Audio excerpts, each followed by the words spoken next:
Hello everyone, and welcome to Classic Gaming Today, where we take a look at the gaming experiences of the past through the eyes of the present.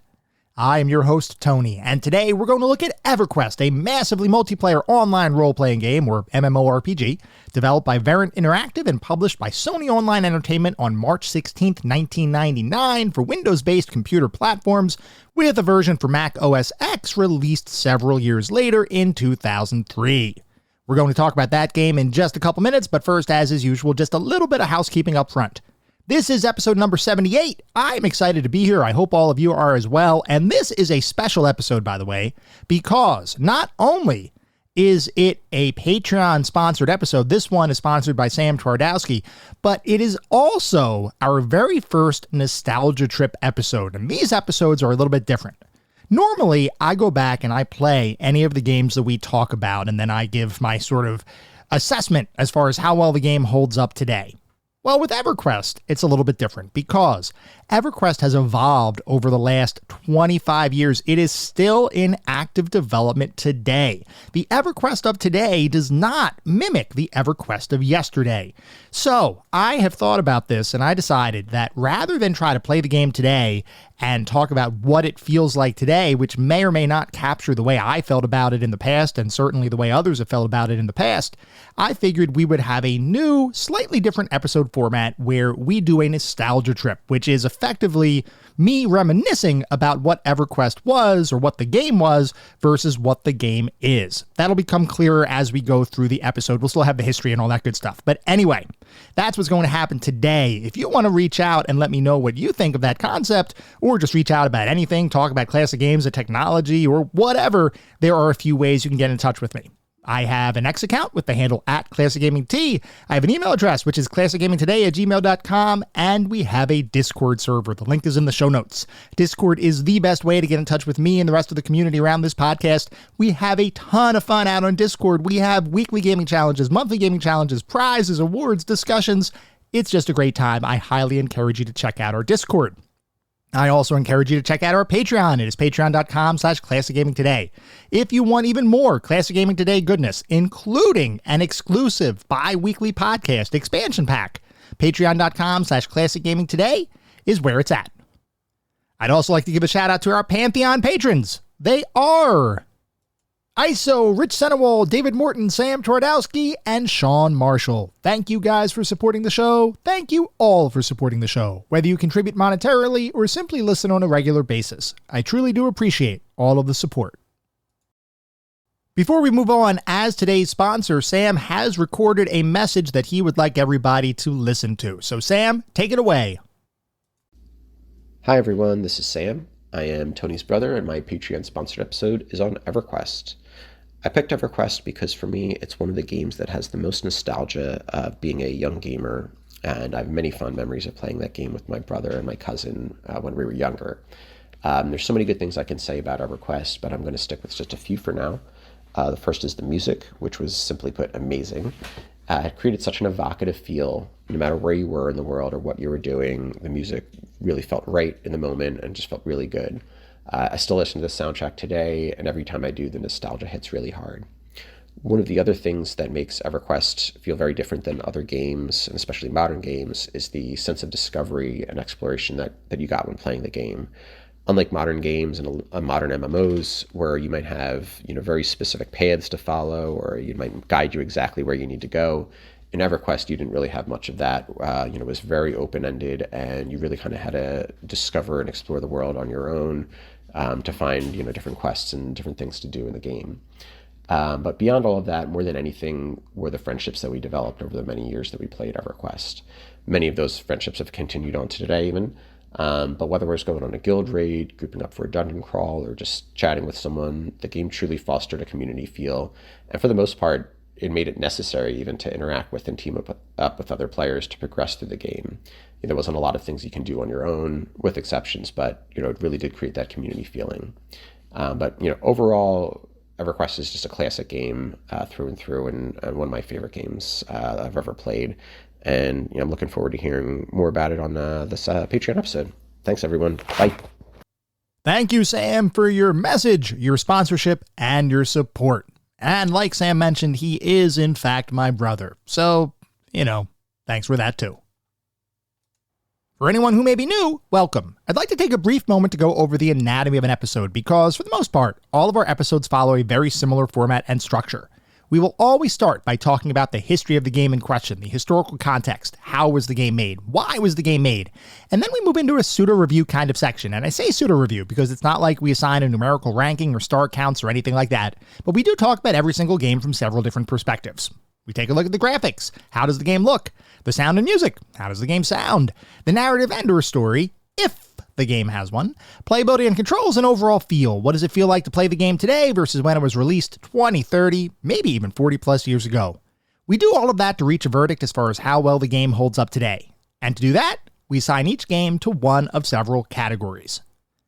At the very top of our list is the pantheon of classic gaming.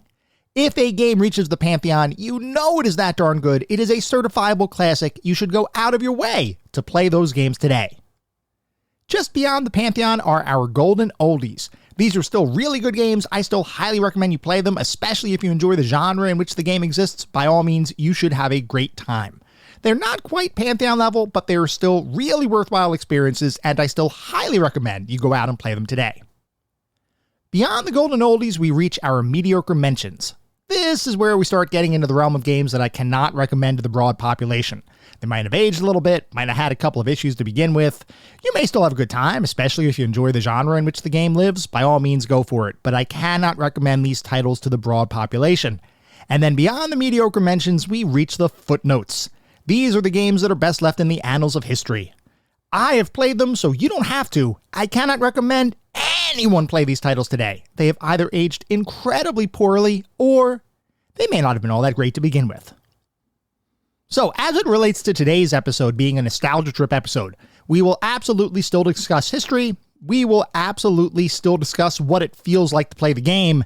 The only difference is it's going to be what it felt like to play the game back when it came out versus what it feels like to play today. So a little bit of a twist on the traditional formula. With that out of the way, we're going to start talking about the game of the day. That is EverQuest.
EverQuest is a massively multiplayer online role-playing game developed by Variant Interactive and published by Sony Online Entertainment back in March of 1999 for the Microsoft Windows-based computer platforms with a port to Mac OS X following years later.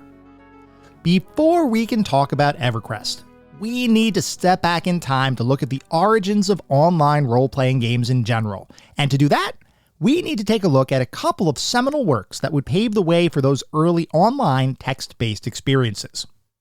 Our story begins not with an online game though, but with one of, if not the first, adventure game ever created.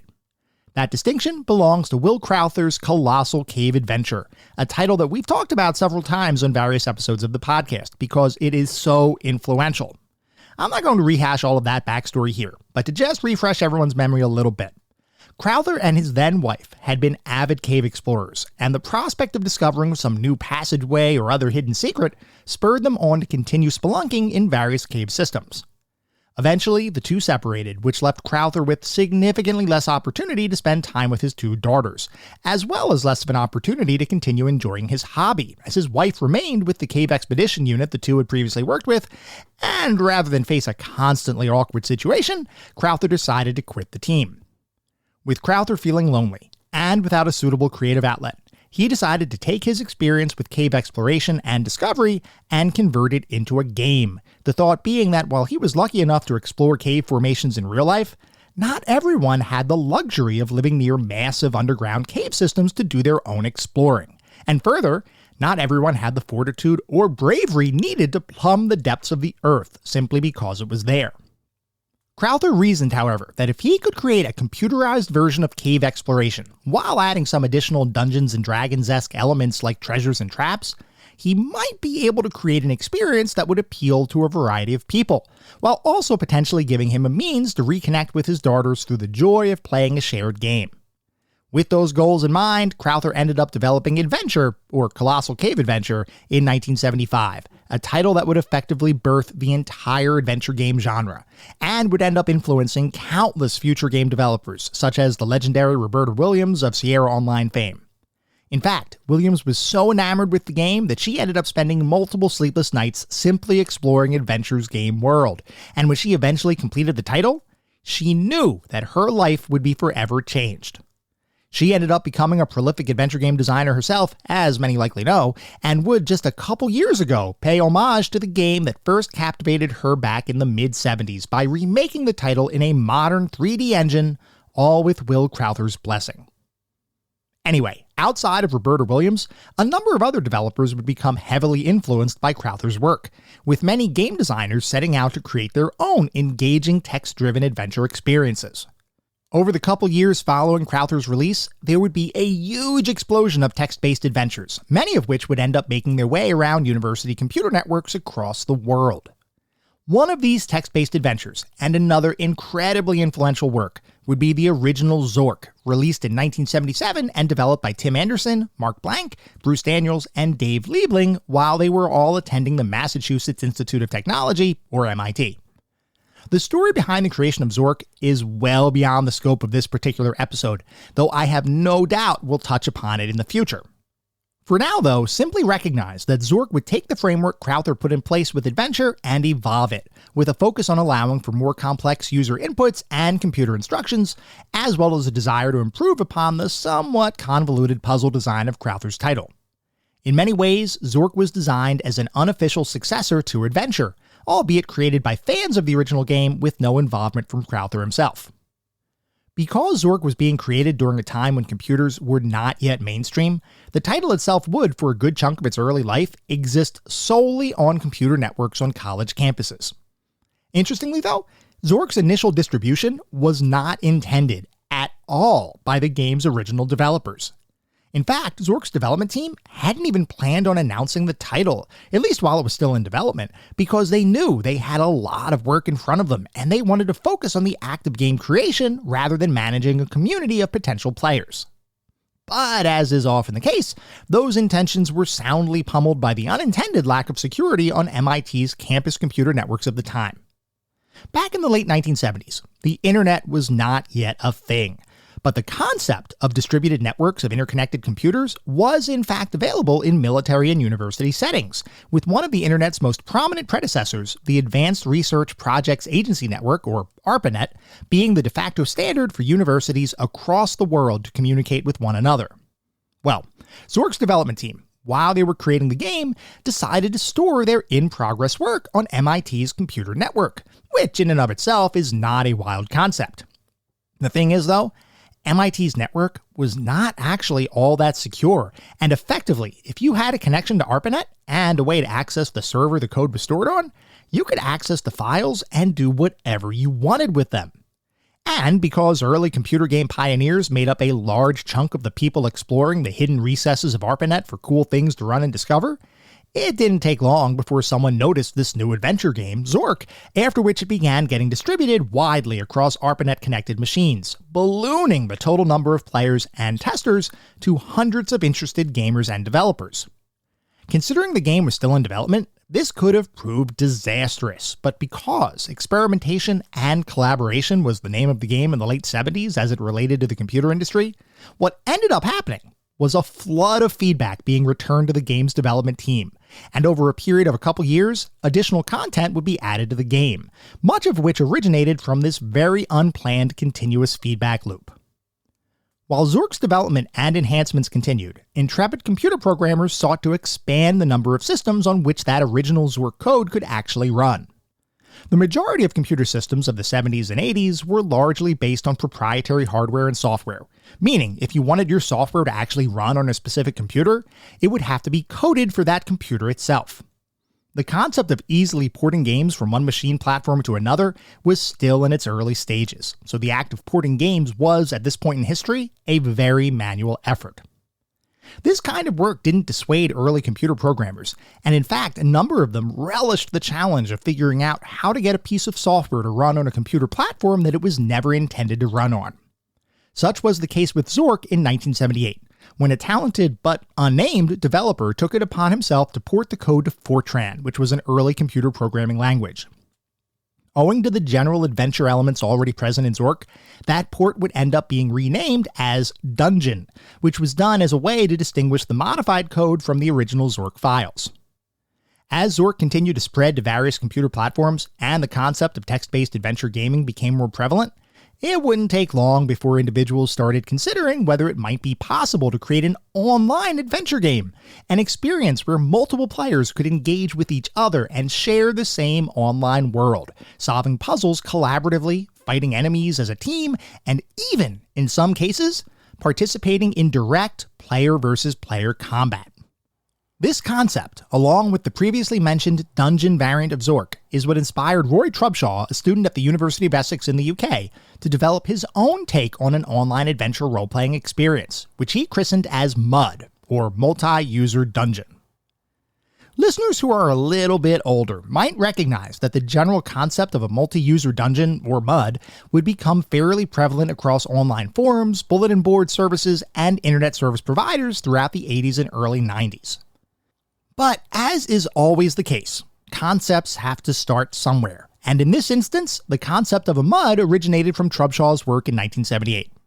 Inspired by Zork and other interactive text-based games, Trubshaw sat down to create a distributed adventure experience, using the University of Essex computer network as the backbone on which players could experience a multiplayer adventure in a shared online world. Access to the underlying game, while originally limited to just University of Essex students, would expand over the years and would eventually explode when the University of Essex acquired a direct connection to ARPANET. With that connection in place, MUD could be experienced by literally anyone with ARPANET access, regardless of where you might live or what time it might be where you lived. The always-online, persistent world of MUD would present the very first multiplayer online role-playing game ever created, and would in turn form the foundation for the birth of the online gaming industry in general. To say MUD was an important release in computer and video game history would be a gross understatement. It wouldn't take long before variants of MUD started showing up on various computer networks around the world, and eventually, the name MUD would become genericized to represent any online persistent game world that supported multiple players. These multi-user dungeons would provide countless hours of entertainment to early online gamers who, rather than being restricted to tabletop role-playing experiences with local friends, were now able to form groups of like-minded adventurers from literally across the entire world. And depending on what your particular tastes were, there was a MUD for pretty much everyone. But within the MUD ecosystem, the most popular type of gameplay, by far, was focused on recreating the Dungeons & Dragons type of role-playing experience, albeit in online form. And with that game type in mind, a number of MUD variants would be developed over the years, though it would be the release of Deco MUD in 1990 that would serve as the foundation for nearly every other online role-playing MUD that would follow. Before we continue, we should discuss briefly the concept of a MUD codebase, which is effectively the framework upon which any virtual world of the time would actually run. In effect, a MUD codebase can be thought of as analogous to a traditional game engine, in that all of the actions, interactions, and options available to a player were defined as part of the MUD codebase, with the actual content of virtual worlds being built on top of that underlying codebase. While early MUD codebases would have varying degrees of adoption and success, Deku MUD was really the variant that would become the standard moving forward, as it addressed a number of the issues of prior MUD codebases, while at the same time introducing new systems for combat and what at the time was referred to as hack-and-slash gameplay, though this version of combat is not anything like the common hack-and-slash definition that modern gamers are used to. In the context of Deku MUD, hack and slash simply meant that you could equip a variety of weapons and attack a number of different creatures and enemies, albeit still based entirely on a text-driven interface with numerical values displayed for hit points, attack values, and pretty much everything else that would, in a typical Dungeons & Dragons campaign, be impacted by dice rolls. The Deku MUD codebase would become insanely popular, and would form the foundation of countless MUDs to follow, even those that began exploring the use of graphics for their game worlds as opposed to purely text-driven interfaces that had been prevalent throughout the 80s. While some of those early graphical MUDs would be the domain of internet service providers of the 90s, like America Online's early online RPG The Realm, which incidentally was actually developed by Sierra Online, the concept of a standalone graphical MUD untethered by an existing online service would really start to be created in the mid-90s, with Meridian 59 developed by Archetype Interactive and published by the 3DO company in 1996, representing perhaps the first online multiplayer 3D role-playing game ever made. Meridian 59, interestingly, wouldn't be based on the Deku MUD codebase, but was instead inspired by an even older multi-user dungeon named the Scepter of Goth, which was originally created back in 1978, right around the same time as when Roy Trubshaw was creating MUD. Meridian 59 would go far beyond its text-driven MUD ancestors, though, as it would feature a fully realized, first-person, three-dimensional world with numerous players able to interact with each other in real time, both in support of one another as well as against each other in player-versus-player combat. Unlike the relatively small populations of most MUDs of the time, Meridian 59 attracted a pretty strong following early on, with more than 17,000 players participating in the game's online beta test. While the server technology of the time could only support several hundred people inhabiting the same world, so to speak, it was still a first of its kind, a type of game its creators called a massively multiplayer role-playing game, or MMORPG for short. Meridian's success, while moderate in comparison to modern online RPGs, was proof that the text-based MUD was ready to evolve into a more graphical format. And at the same time Meridian 59 was breaking new ground, a number of other companies were in the process of creating their own online RPG, with perhaps the most well-known title around this time being Origin Systems' Ultima Online, which would eventually release a year after Meridian in September of 1997. Ultima Online was the brainchild of Richard Garriott, the longtime Origin game designer responsible for creating Lord British and the entire Ultima series of single-player role-playing games, which were insanely popular from the 80s through the early 90s. With Ultima Online, Garriott and his company would take the Ultima formula to the masses, and in the process would coin the phrase massively multiplayer online role-playing game, or MMORPG, a term that would be used to describe these persistent world online games from that point forward. The thing is, though, this was a time ripe for experimentation, very similar to the point in time when MUDs burst onto the scene in the early 80s. While some very well-known designers and companies were beginning to create their own MMORPGs, there were also some newer, lesser-known game designers who had been inspired by the text-based MUDs of the past and believed that they could potentially create their own massively multiplayer online worlds. One person with a vision for just such a game was a man by the name of John Smedley. From a young age, Smedley had been interested in role-playing experiences, having cut his teeth playing Dungeons & Dragons in his teenage years, an origin story that is reminiscent of a number of other game designers growing up in the 70s and 80s. Bolstered by those early tabletop experiences, several years after graduating from college, he decided to create his own game development studio in the hopes of breaking into the video game industry. That company, Knight Technologies, would end up being a contract house for video game development, meaning they took on contracts from other game development studios to work on various titles. While Smedley had grand aspirations, his company wasn't nearly as successful as he had hoped, and as the mid-90s rolled around, he was ready for a change, which is what prompted him to begin looking for other opportunities in the gaming industry. As luck would have it, electronics manufacturer Sony, who had just recently entered the video game market with the release of their PlayStation Home console, was in the process of standing up a group to begin exploring the relatively untapped space of computer online role-playing games, and a new leadership position had just recently opened up in Sony's Interactive Studios America division that would be focused on exactly this task. Recalling how much fun he had as a youth playing tabletop role-playing games, and encouraged by the expansion of not only MUDs, but also newer three-dimensional online role-playing titles like Meridian 59, Smedley felt like he might be a perfect fit for that role. So he threw his name in the proverbial ring and eventually was selected to lead the creation of Sony's brand new MMORPG property. The thing is though, Smedley was not a super technical hands-on keyboard kind of person. He was interested in games and he loved the potential that games offered players. But he was much more interested in the business side of the game industry, and he knew that while he might be able to come up with some interesting ideas for a game, the actual act of game creation would have to be performed by other, more tech-centric people. It was this need that drove Smedley to begin building a multidisciplinary team that would be comprised of graphics artists, programmers, writers, game designers, musicians, and pretty much any other skill set you might possibly need when developing a game. And in the process of building that team, Smedley would come upon two talented programmers who would end up being incredibly important to the remainder of our story, those being Brad McQuaid and Steve Clover. McQuaid and Clover had been developing games for several years, having founded the company Microgenesis back in 1989 with the goal of developing role-playing games for the Amiga and eventually DOS computer platforms.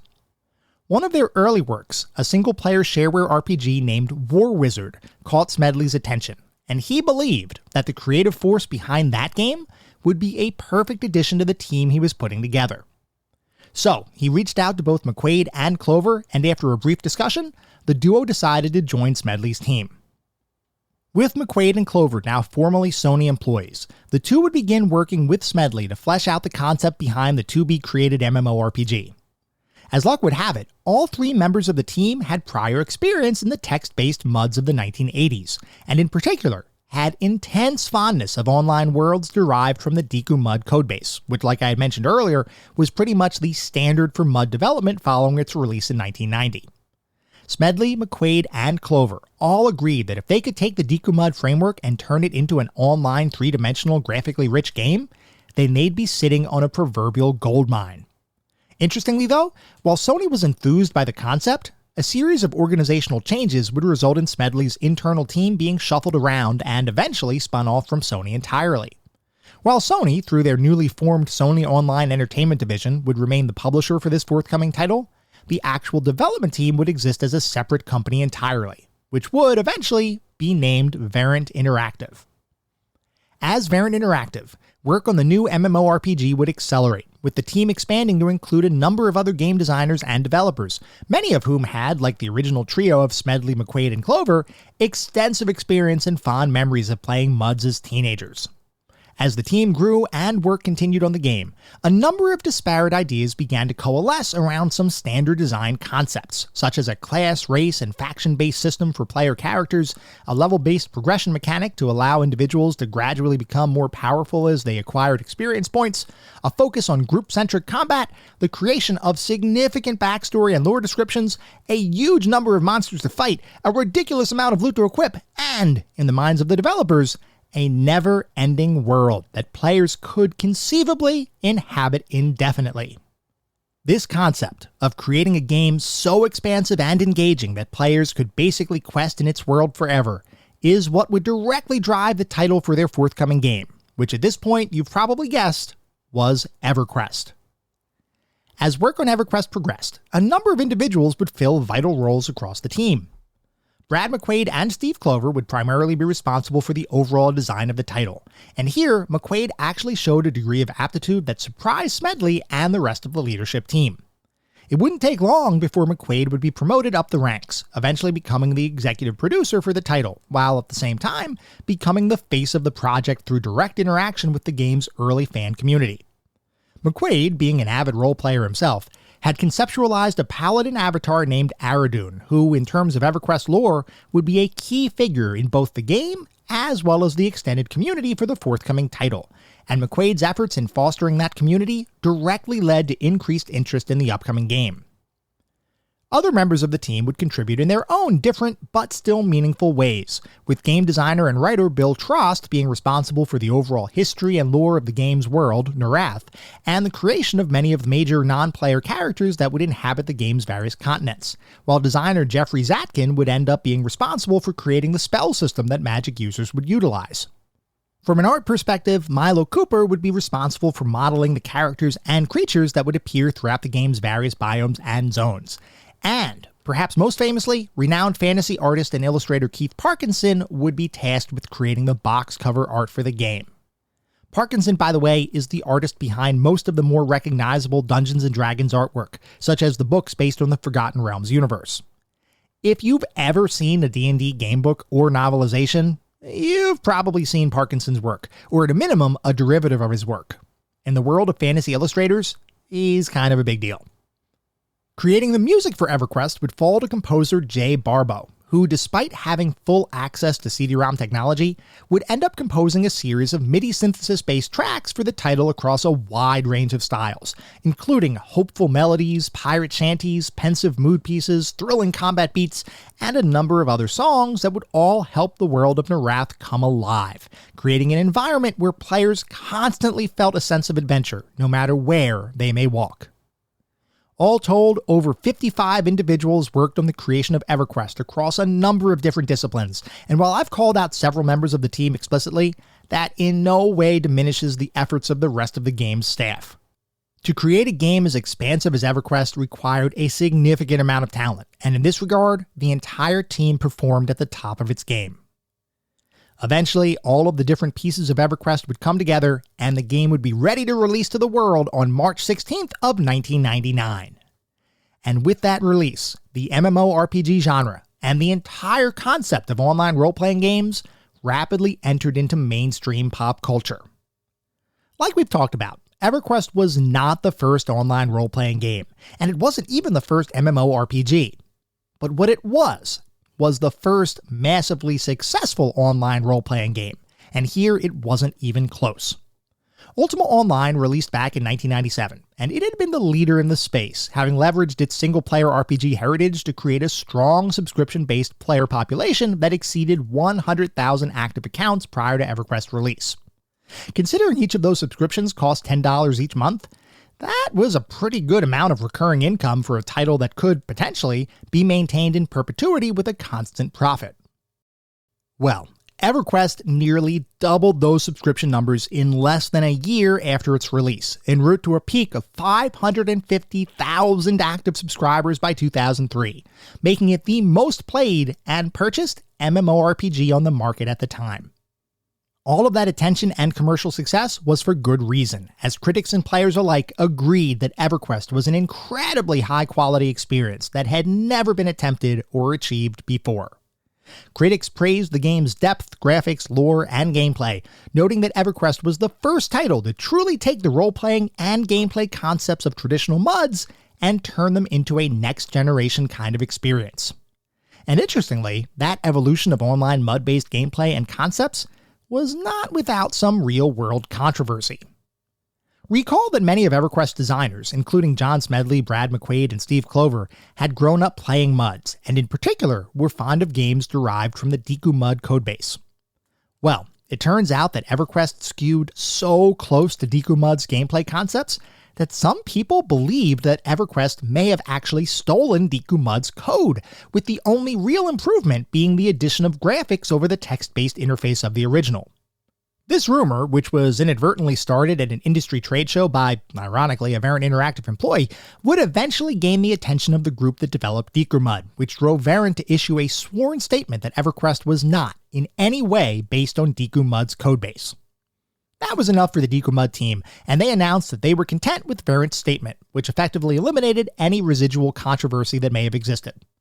Regardless, I think this provides the most direct proof that EverQuest, and by extension all graphical MMORPGs around this time, truly do owe their existence to the text-based MUDs that pervaded the early internet of the 80s and 90s.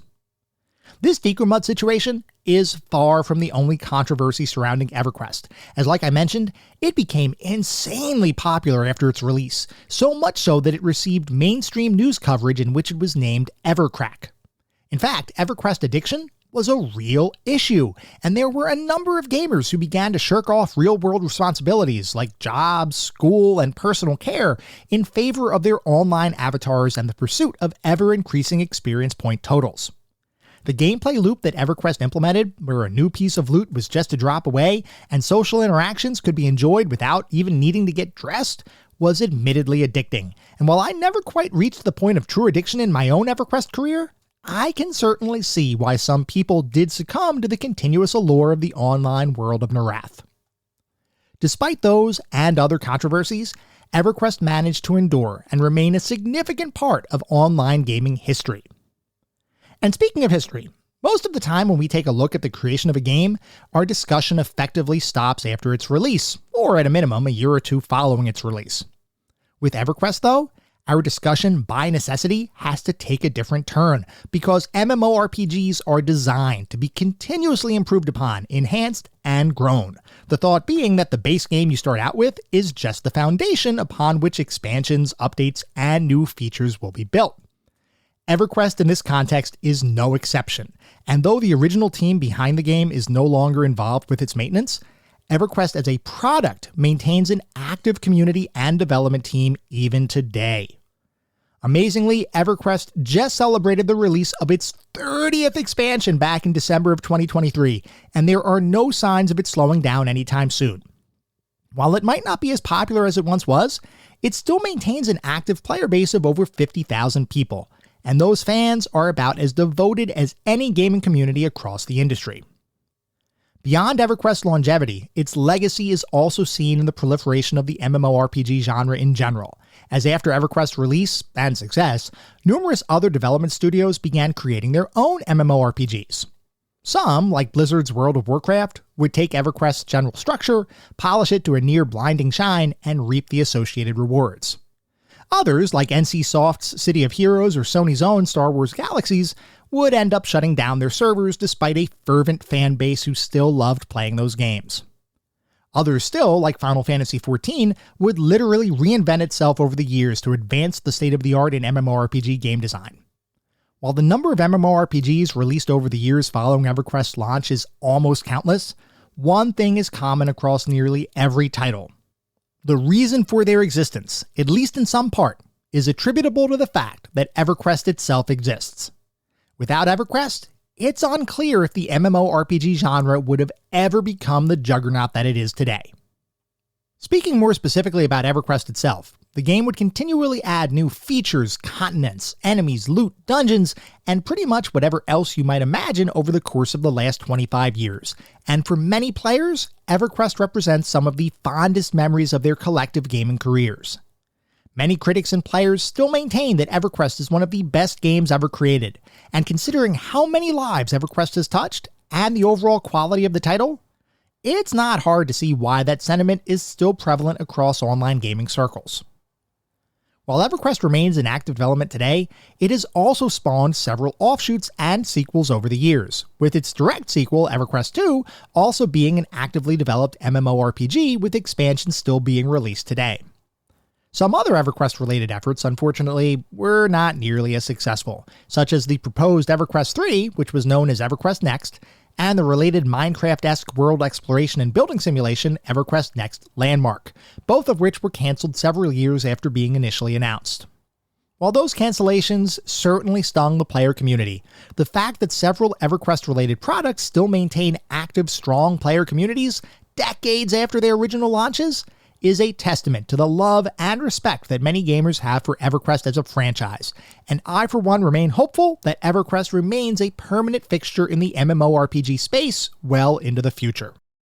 Beyond the game's legacy, EverQuest's creators would end up having a lasting impact on the game industry at large, with a variety of releases over the years that, while not quite as successful as EverQuest, all serve to give gamers a variety of different MMORPG-driven experiences that many truly enjoyed.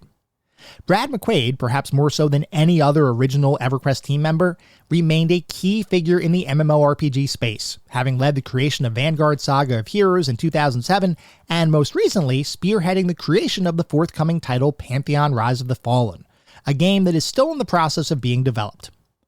While many MMORPGs over the last 25 years have strived to provide players with a more streamlined, handheld kind of experience, McQuaid's design philosophy always tended towards a more hardcore, difficult gameplay loop. And while that style of gameplay is decidedly old school, it still has its fans, myself included. I'm personally looking forward to Pantheon's eventual release, and I remain optimistic that it will capture at least some of EverQuest's magic when it finally launches. Unfortunately, and in what was a particularly sad loss for the MMORPG community, Brad McQuaid passed away on November 18, 2019 at the age of 50. He was known the world over for his contributions to MMORPGs and the computer game industry in general, and many of the individuals still playing EverQuest today held in-game vigils when they heard of his passing. A true legend in gaming, Brad McQuaid has been, and will always be, sorely missed. EverQuest is the game that popularized the MMORPG genre, and in the process, introduced an entire generation of gamers to the possibilities that online gaming and communities can provide. Over the course of the last 25 years, EverQuest has touched countless lives, and the online relationships that players developed over the years have, for many, been as important as the relationships they maintain with people they see physically on a daily basis. It's unclear if there will ever be another game that truly captures the magic of the original EverQuest. For countless gamers, EverQuest remains one of the most memorable, nostalgic, and engaging gaming experiences ever. And even beyond those individuals, EverQuest will always be one of the most important, influential titles in history, and is one of those rare games that will likely be remembered forever.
We are now going to shift to start talking about what it feels like to play the game, or rather, what it felt like to play the game back when it was released, because today's discussion is going to be a bit unique, in that this is our first Nostalgia Trip episode.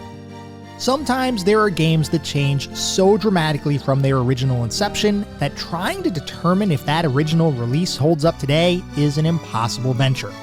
And further, there are some games where your memory is so profoundly nostalgic and linked to the time in which you played the title that any attempt to revisit it will, by definition, not be a complete picture. In the case of EverQuest, there are various factors that play into this issue. For one, the game itself has evolved dramatically over the years, so much so that the EverQuest of today isn't even close to the same EverQuest that I played 25 years ago. And for another, one of the reasons EverQuest was so beloved, and one of the primary reasons why I loved it so much, was the people that I played with and the relationships that I formed, not necessarily the pure gameplay of the title. Because of those reasons, playing EverQuest today really won't match the experience of playing EverQuest's original version.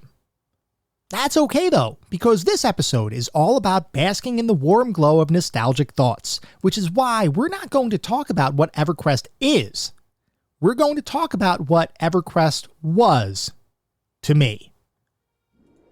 The first thing that you notice when you pick up EverQuest is the installation program itself is actually pretty darn cool. And I know we don't talk about install programs all that often, but when you start installing EverQuest, the first thing you notice is that there's music that starts playing in the background, and the art of the installer, just in general in computer gaming, is kind of not even a thing anymore with the proliferation of Steam and GOG and everything else. Well, I guess GOG has installers for their games, but with Steam, you just click download and then you can play it. You don't really have a separate install screen that pops up.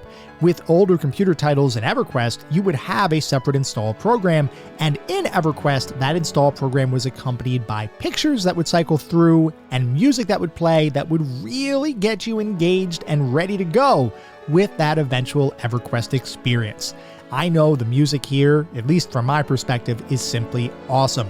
And it created such a sense of wonder and adventure that I knew whatever was about to follow was going to be great.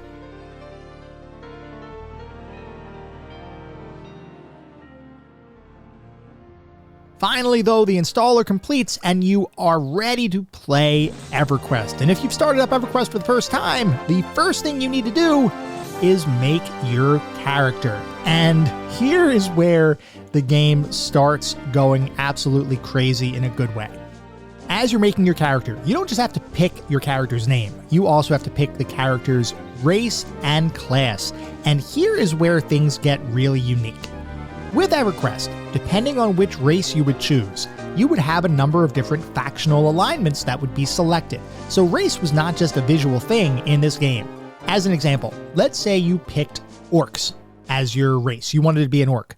Well, orcs are generally speaking not all that well liked across Narath. So if you picked an orc, your gaming experience would be considerably different than if you picked, say, a human, who might be more widely accepted across the game world. Now, interestingly, there were ways to improve your faction with different races and other creatures across Narath, and this created a system where there would be people that would grind for hours just to try to get the faction necessary to enter into a village or town or city without being attacked on sight. You might think that that sounds absolutely awful, but in the context of the game world, there really was the creation of an actual world, and the amount of time that you would have to devote to basically making the character what you wanted it to be, with the alliances, the allegiances, and the enemies that you eventually would end up making, is one of the things that made this game so unique. So anyway, you'd pick your race, you would pick your class. There were a ton of different classes. Each one had different pros and cons. Some of them could somewhat solo effectively. Others, for the most part, most classes, really could not. This is a very group-centric game. This is something that you're not going to have a ton of solo quests. You're not really going to have a ton of quests at all. We'll talk about the questing system in a little bit. But this is really a group-centric game. If you made a character and you were playing EverQuest in the early years of EverQuest, you had to group in order to get ahead. So anyway, you got your character created, you picked your race, you picked your class, you are now dropped into the game world. When you enter into the world of EverQuest, your starting location is based entirely on which race you chose. So let's say you picked an erudite. Well, they're going to start on the continent of Otis. If you picked a human, you might start in Freeport, or there were actually several cities that different races could start from. But you would have different starting points for each race that you would pick throughout the game's world. And let me tell you about this world. It was absolutely massive. You had multiple continents that were available, and travel between those continents was not quite as straightforward as what games would develop in later years. We'll talk about that in a little bit. But when you first start the game, you're in whatever your starting zone is.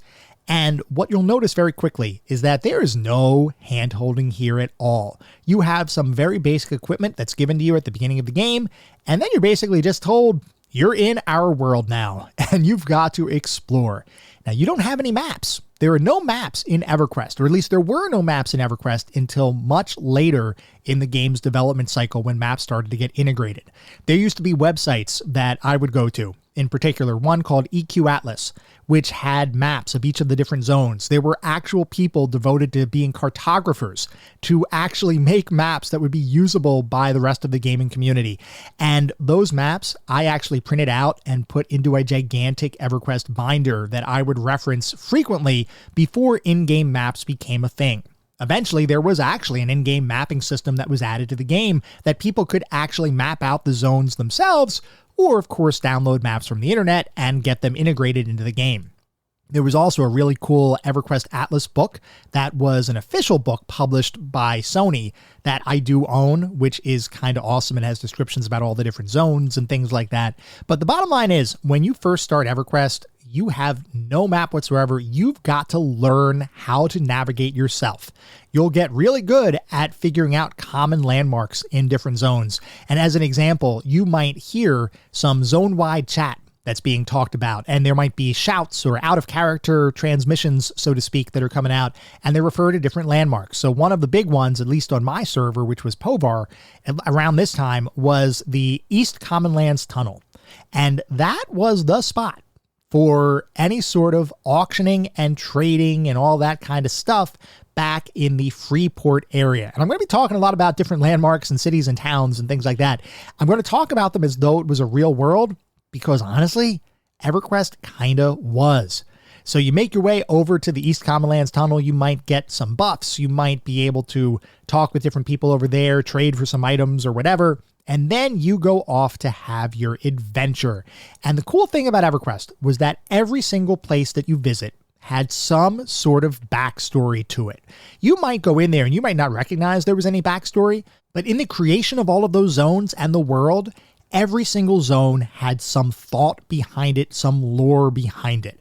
Even if you were exploring something that just felt like a traditional dungeon, no, there's a reason why that dungeon exists. There's a reason why the enemies in that dungeon exist. And there were often some pretty powerful named enemies that were found in different dungeons that had actual names to them, that had real lore and backstory to them, which just made the world feel alive and lived in. There were also, by the way, some super powerful enemies that were off the beaten path in different locations. Some of them would spawn in plain view. There would literally be raid monsters that would appear in certain zones on some type of random spawn timer. And you would see people start to gather. Sometimes it would be just random people gathering around this fight or around this boss to try to take it down. Other times you'd have guilds that would try to organize raids, impromptu raid parties to take down those mobs. And it was just such an interesting game because you never knew what could possibly happen. When you were going into a new dungeon, you never knew what foes you would face, what items you would get, what lore you would find. It was just so enthralling from the very beginning. Now, if you are adventuring in EverQuest, that probably means you're doing so in a group, because soloing was not really a thing beyond the lower levels, other than for some caster classes and bards, some classes that had effectively a way to speed themselves up and slow down enemies. They could effectively beat those enemies solo if they had enough equipment and experience and skill to be able to do that. One of the common ways of doing that kind of fight was called kiting, which is where you would basically aggro an enemy. And once again, I'm going to be using terminology that is very specific to MMORPG speak, so hopefully everybody can follow. But effectively, you would aggro an enemy, which means you'd get their attention, and then you would run away from them, you would slow their speed down, you would run away at some faster speed, and then you would cast different spells or skills at range in order to take that enemy down and ultimately dwindle their own health while keeping yours topped up. That was the way that a lot of different classes were able to solo. You also had pet-based classes like mages and necromancers who could use their pets to tank, as well as use their pets effectively as a damage over time or dot kind of spell, as the caster continued to cast spell on the bad guy, moved away, continued to draw its attention while the pet chipped away at its life from behind it. There were a bunch of different ways that different people were able to solo, but generally speaking, if you were a fighter, like if you were a warrior, that solo ability would only last for a little bit. But the good news is that grouping was prevalent throughout EverQuest's early years, and probably still is, I would imagine. Though I would guess that today's EverQuest probably has more solo ability than what the early years of EverQuest ever did. Anyway, as a group, you would have so much fun. And I will say that it was a little bit hit or miss. Because when you would join a group, a lot of times you were grouping with random people. You had no idea who they were. And sometimes they had great personalities and you became friends. Other times they were antisocial little somethings that would just take up a group spot and basically just do their job. And that's it. Other times people would just go away from keyboard and assume that you were going to get them experience while they did nothing. It was definitely a little bit of a random kind of thing, but I will say the good vastly outweighed the bad. And when you were in those groups, you effectively took on various roles. And these roles are not something that is unique to EverQuest, but I will say that the roles were very well defined when playing EverQuest. So you might have a healer, like a cleric, or even a druid or shaman that was able to heal whoever was taking damage. They might have some utility spells like buffs to make you a little bit more defensively powerful. Shaman could actually slow down enemies' attacks, which was great. And eventually Shaman would get a spell called Torpor, which would really slow down that enemy, which was awesome for a lot of different fights. Couldn't really be used as much in raids, and eventually EverQuest would implement partial spell landing in raids so that you could actually still maintain some utility but wouldn't completely trivialize some of the raid encounters. Anyway, I'm getting ahead of myself. I'm just so excited to be talking about EverQuest. Though in a group you would have these different roles, and a lot of times you would fall into one of a few different roles. Most groups had a tank of some sort, the person to take the damage. Those were traditionally warriors, sometimes paladins, other kinds of fighters. You didn't really have a ton of tanks in the early days that were not a very defensively focused class. Actually, monks could tank too. Monks were more of an avoidance class, so they were all focused on damage avoidance, whereas warriors, as an example, were focused on damage absorption. And basically, they would get their defenses as high as possible to take hits, but have them be less impactful. Monks were all about just missing entirely. They didn't want to get hit at all. Anyway, you had a ton of these different classes. You had a ton of these different roles. They all kind of fit in. I liked to play an enchanter, which was all about crowd control. I would mesmerize all different enemies, so you could pull a bunch of different enemies. And as you were fighting, as you were experiencing the gameplay, enemies would aggro with each other and create this chain aggro kind of thing. If you weren't careful, when you pulled enemies, you might not get a single enemy. You might get an entire camp full of enemies, and the enemies were pretty tough, especially if you weren't over leveled. If you were fighting them at or around the right level, and there was a whole system around determining whether an enemy was a good challenge for you or someone that would absolutely wipe the floor with you. If you right-clicked on them, it would create something that they called the consider system, a /con command. And basically what would happen is you would look at that enemy and it would give you a color rating. If something was green, it was super easy. You should be fine. If it was blue, it's pretty much a challenge, but that's kind of the sweet spot right there. If it was white, it was your same level. Yellow was a couple levels above you, and red meant run away and be scared. Now, of course, that's not universally true, especially when you're in groups. A lot of times the group is more powerful than the individual. Actually, all of the time, the group is more powerful than the individual, and there would often be times where groups were taking on much higher level mobs just because they had the right collection of skill sets and their own player skill to be able to let them do that, which would gain them additional experience quicker. Anyway, a lot of cool stuff happened in groups. There were farming parties where you would literally stay in an area and just decimate the area because you're trying to gain equipment or material for crafting or whatever you might want to do. There were also what were called camps. And basically what you would do is there were certain enemies in each zone that had very specific drops. A lot of times those were named enemies. And you would establish, or your group would establish, a camp around a given enemy. And zones were big enough that you would have multiple camps, multiple named camps throughout these individual zones. And a lot of times when somebody would enter a zone, they would do an OOC, which was an out of character. They would say camp check, or they would do a shout, camp check.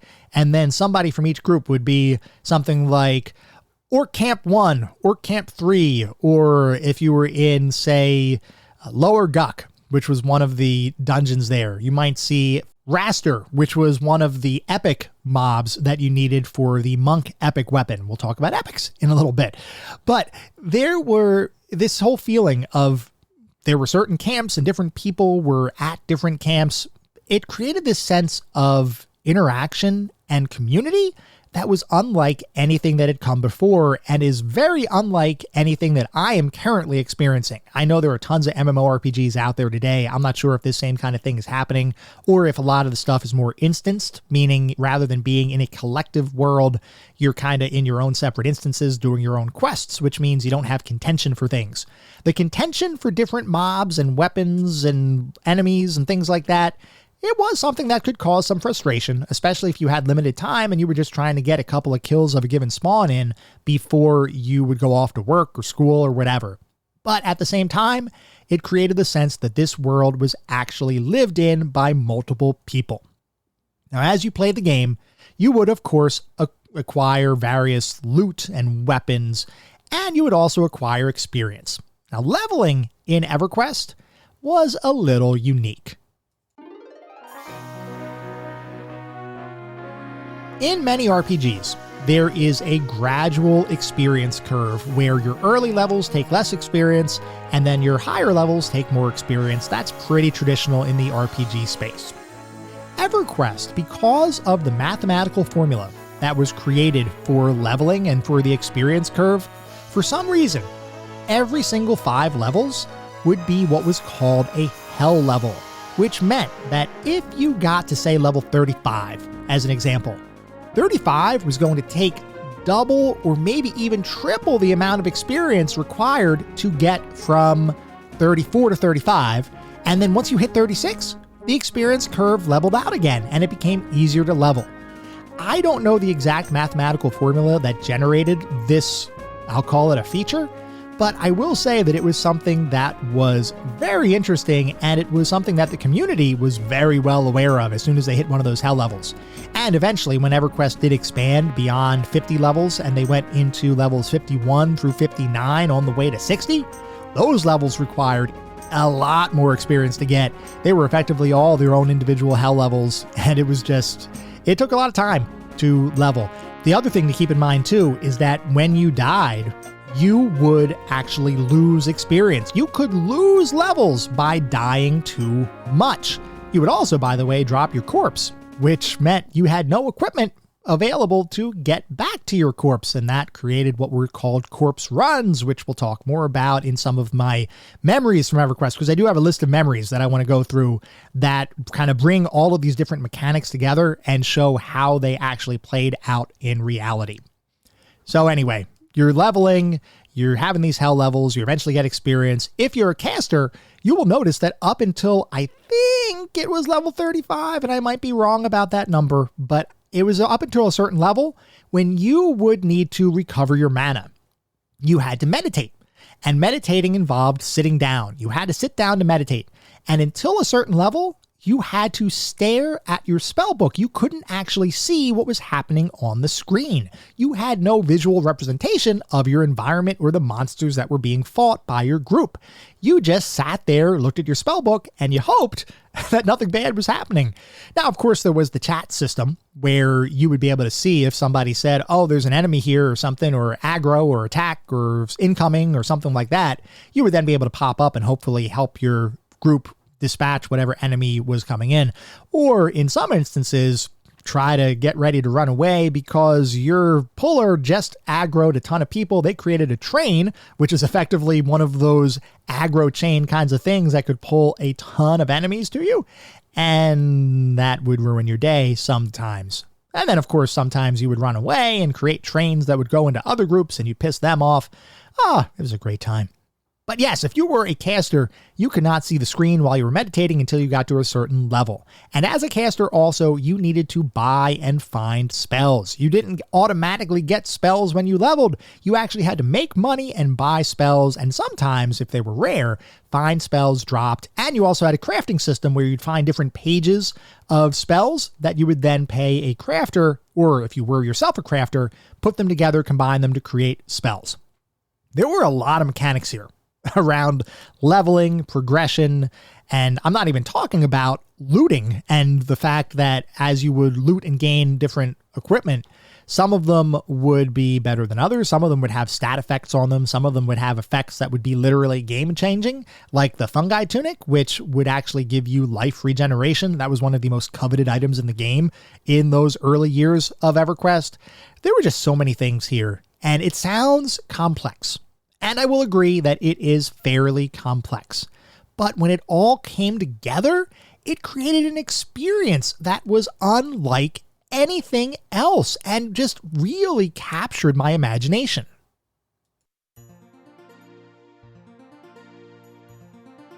Something else that captured my imagination, and this is going to sound a little weird, was the way that traveling worked in the game. And I will break it down for everybody. There was no instantaneous travel. There was no fast travel in the game. Well, I take that back. There was. We'll talk about how you would do that. But in the early game, if you needed to get someplace, you were walking or you were taking a mode of transportation. And one of the coolest things from my perspective, and something that I bet would not really fly today, was the fact that if you needed to get from one continent to another, like let's say you created a character and you started in Freeport, which was a human-based city. Let's say you wanted to go to Kaladim, which was the dwarven city. Well, that's located in the Butcher Block Mountains, and guess what? That's on a different continent. In order to get there, you had to go across the ocean. You couldn't fast travel out of the gate.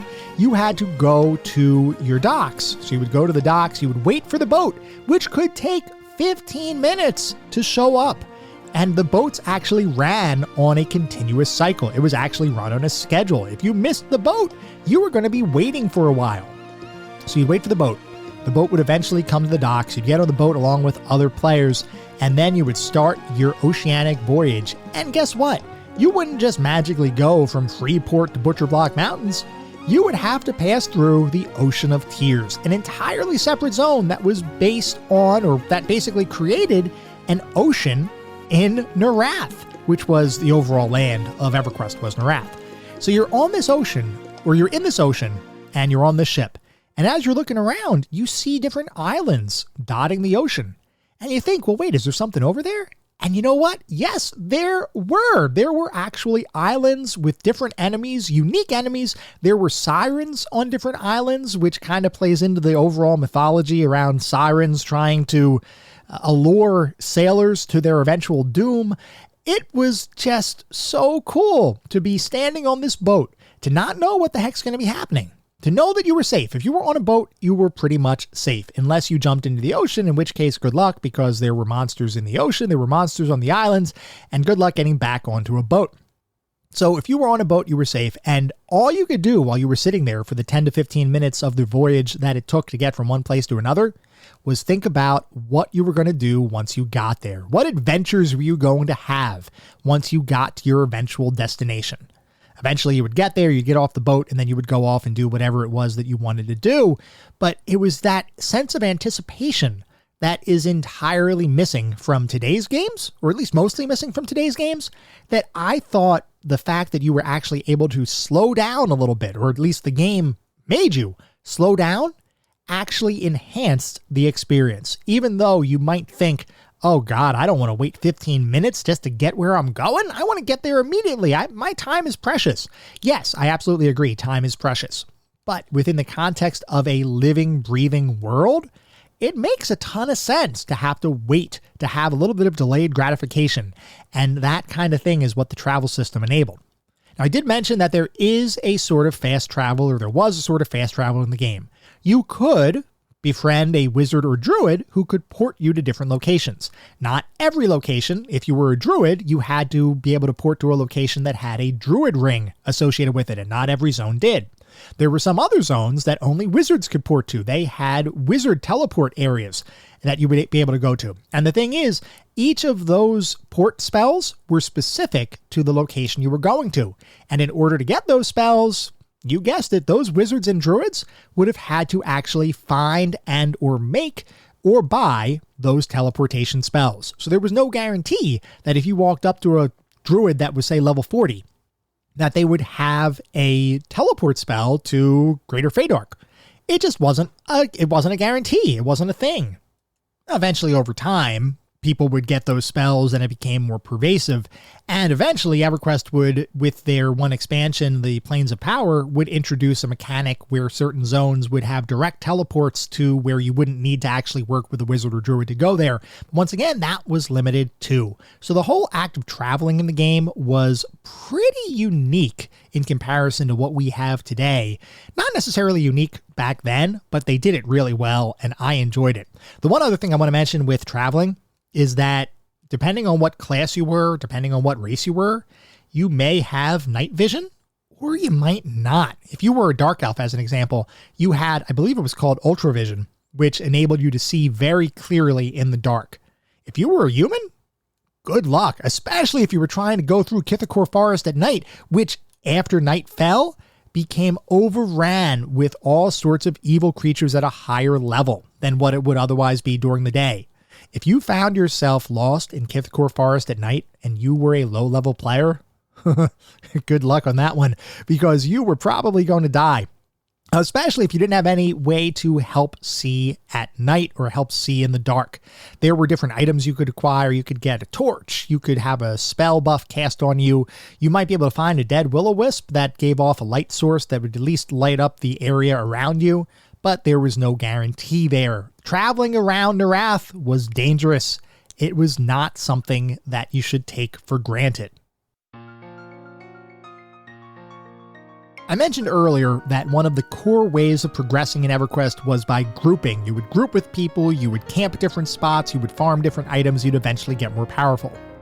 Well, what happens when groups exceed the 6-character limitation? And let's say you're playing with people and you start developing friendships with a bunch of different people. What would happen then? You would form a guild. And a guild was basically the social center for a lot of people playing EverQuest. You had all sorts of guilds. You had family guilds, which were more, I'll say, casual, a little bit less mature-centric. You had raiding guilds, which were usually the people at the forefront of each of their servers trying to get world-first kills on different raid mobs.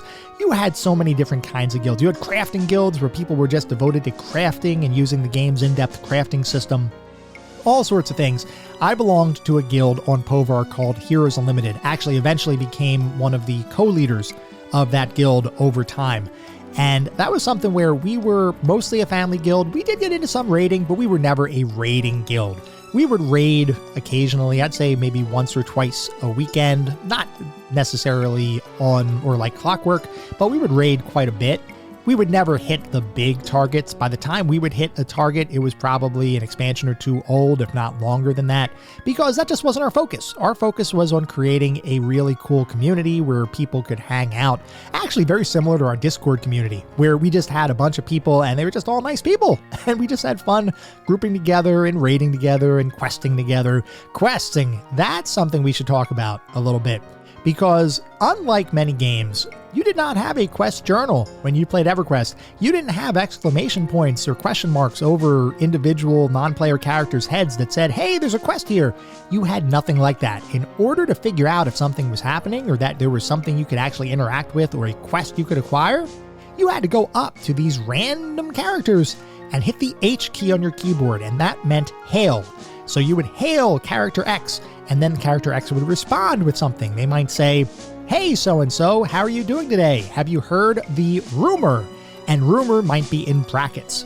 And remember, this dialogue is all text-driven. There's a text parser interface that you can actually type into that would allow you to type to other characters as well as other players. Anyway, you see this word in brackets. And what that means is that there's more information to learn about that particular word or phrase. So you might type back, what rumors? ? And then the non-player character would respond with something. There was no guide.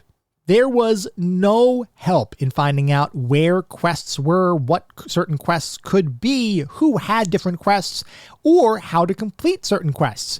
Some of the most interesting quests that you'll read about, or at least in the early days of EverQuest, were people trying to figure out what these quests were and what these different player characters, or rather non-player characters, were actually searching for. There were plenty of times where somebody would try to solve a quest, they would have some rare item and they'd think, oh, this has got to be the solution to this quest. So they would go to the NPC that gave them the quest, they would hand the item to them, and the NPC would say something like, thanks, but this isn't what I'm looking for, something to that effect. And then they would lose that rare item. There was no give back. There was nothing. You were literally playing without a safety net. And you know what? It was awesome.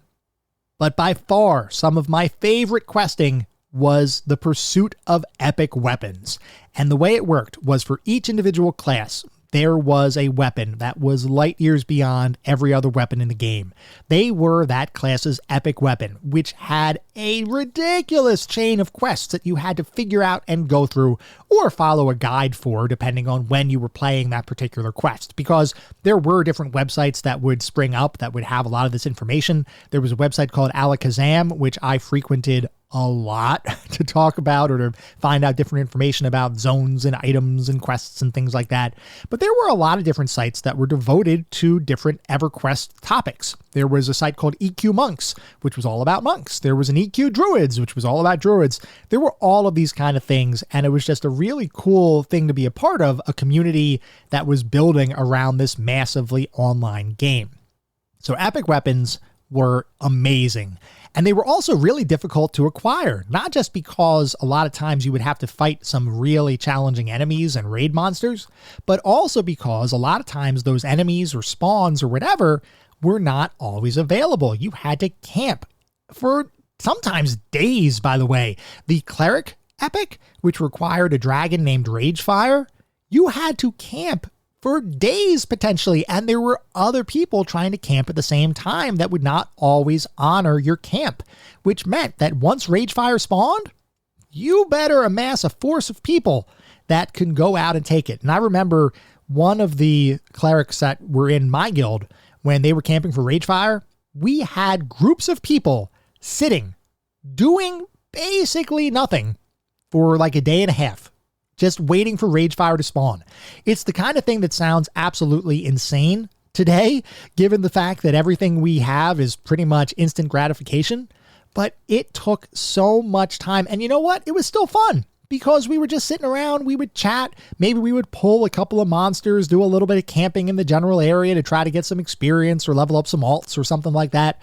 But it was just fun. And it was just... It once again made it feel like a real world, like you were supporting real people, which ultimately all of those people you were grouping with, they were real people.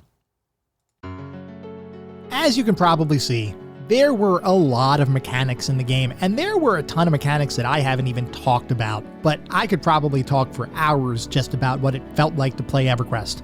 What I want to do now is focus on some of my favorite memories from playing the original EverQuest back within the first, I'll say, 3-ish expansions of its release. So back the original release and then the first couple expansions afterwards, which were Runes of Canark, Scars of Velius, and then I believe the next one was Plains of Power. That was really the core time for me playing EverQuest and just playing and having a ton of fun. I did play beyond that, but most of these memories come from around that time.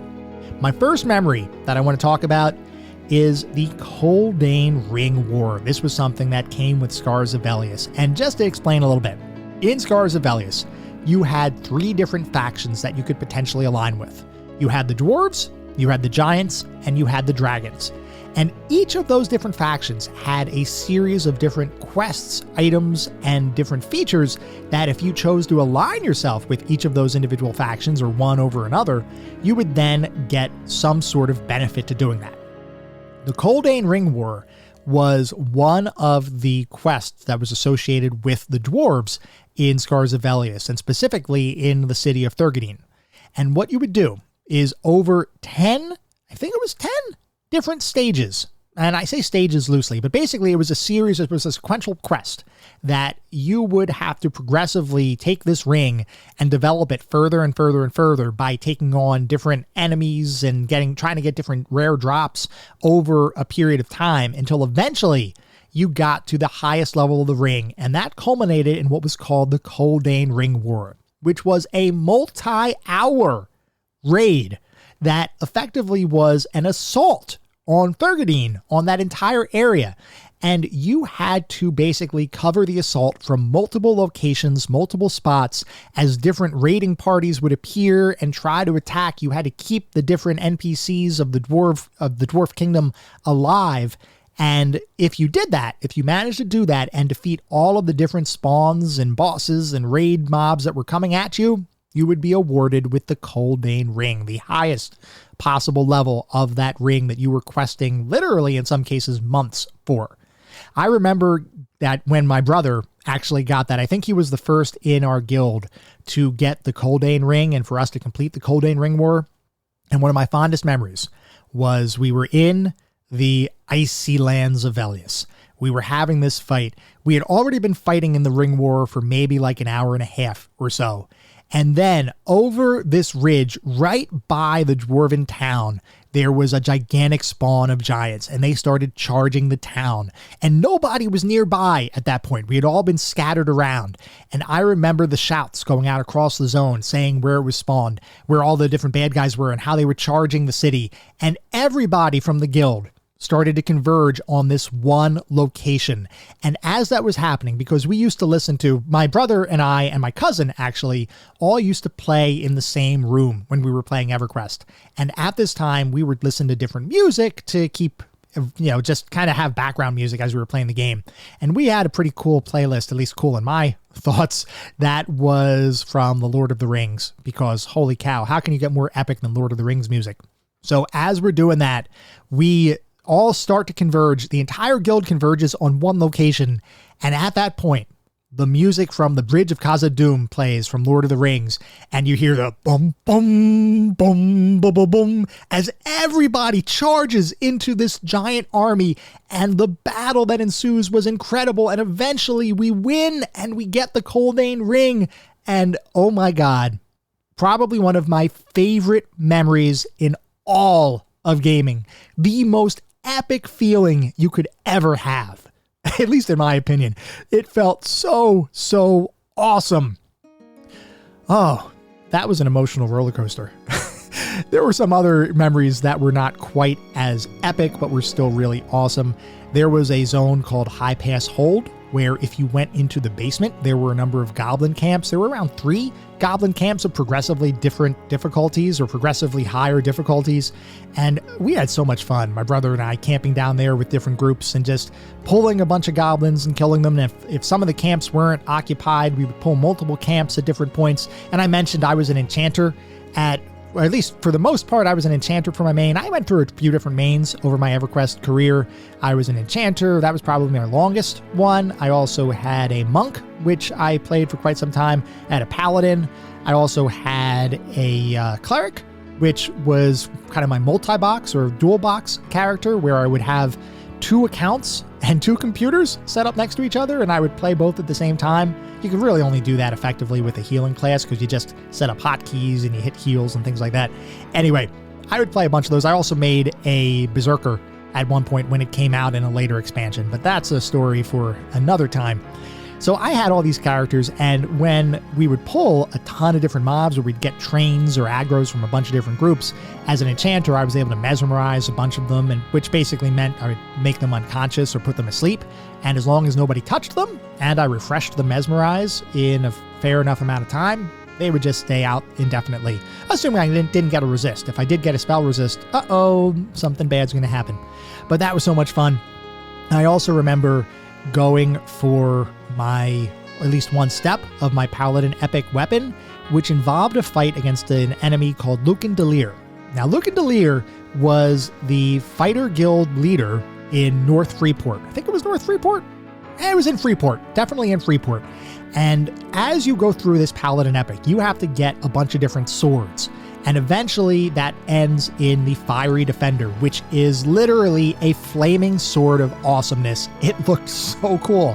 One of the fights that you have to complete in order to get, I believe it was the Soulbringer, which was a fiery weapon, but you could still see the metal blade. It was the metal blade, and then you had fire around it. The Fiery Defender, the blade literally was fire, which made it even more awesome.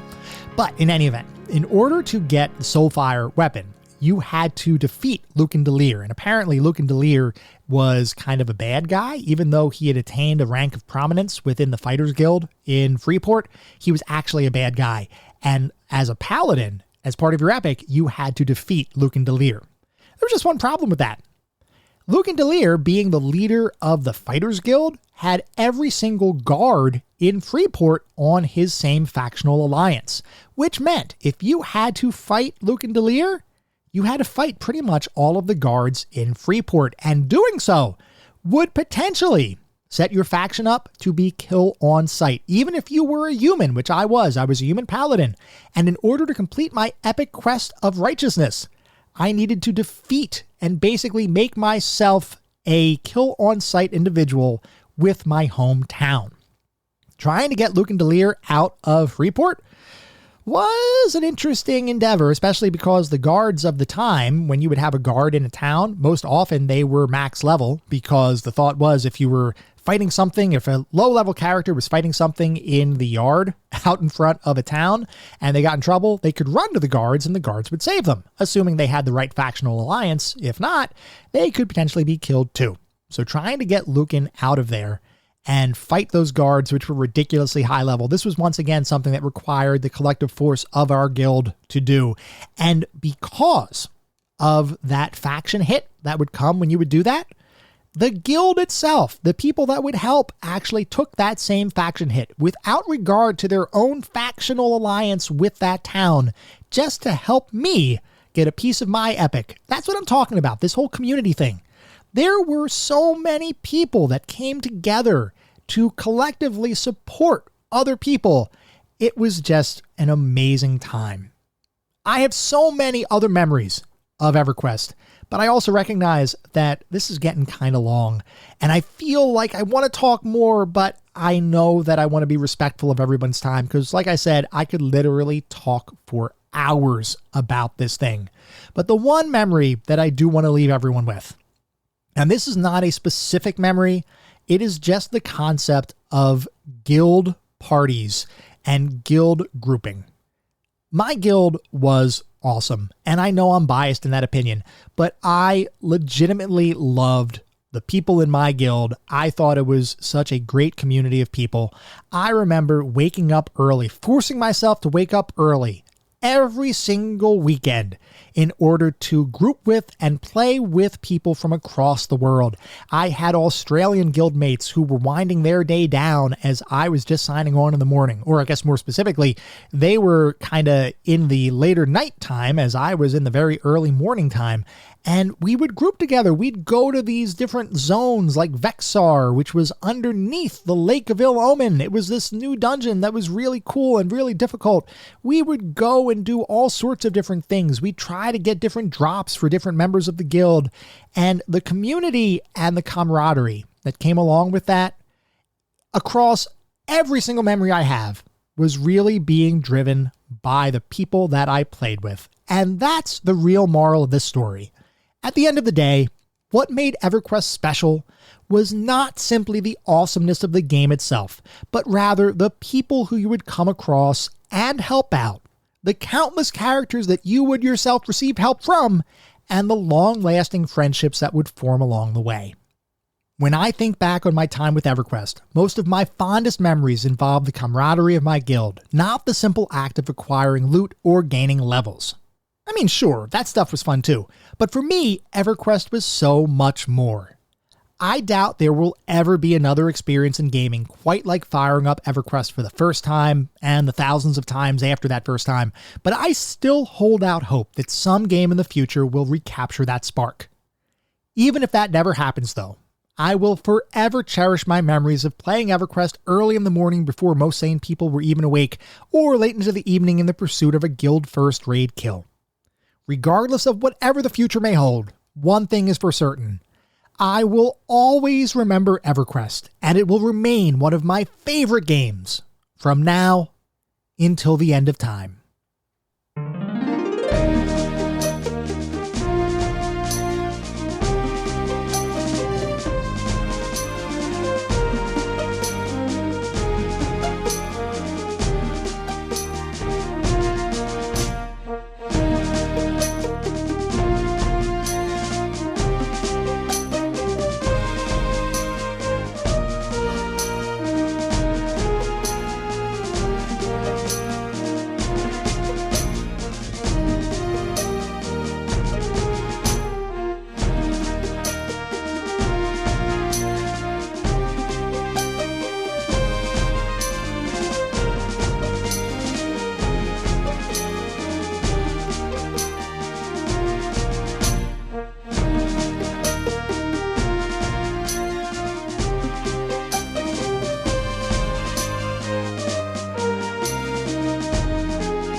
that was our Nostalgia Trip episode focused on EverQuest. I hope you all enjoyed listening to it as much as I enjoyed creating it.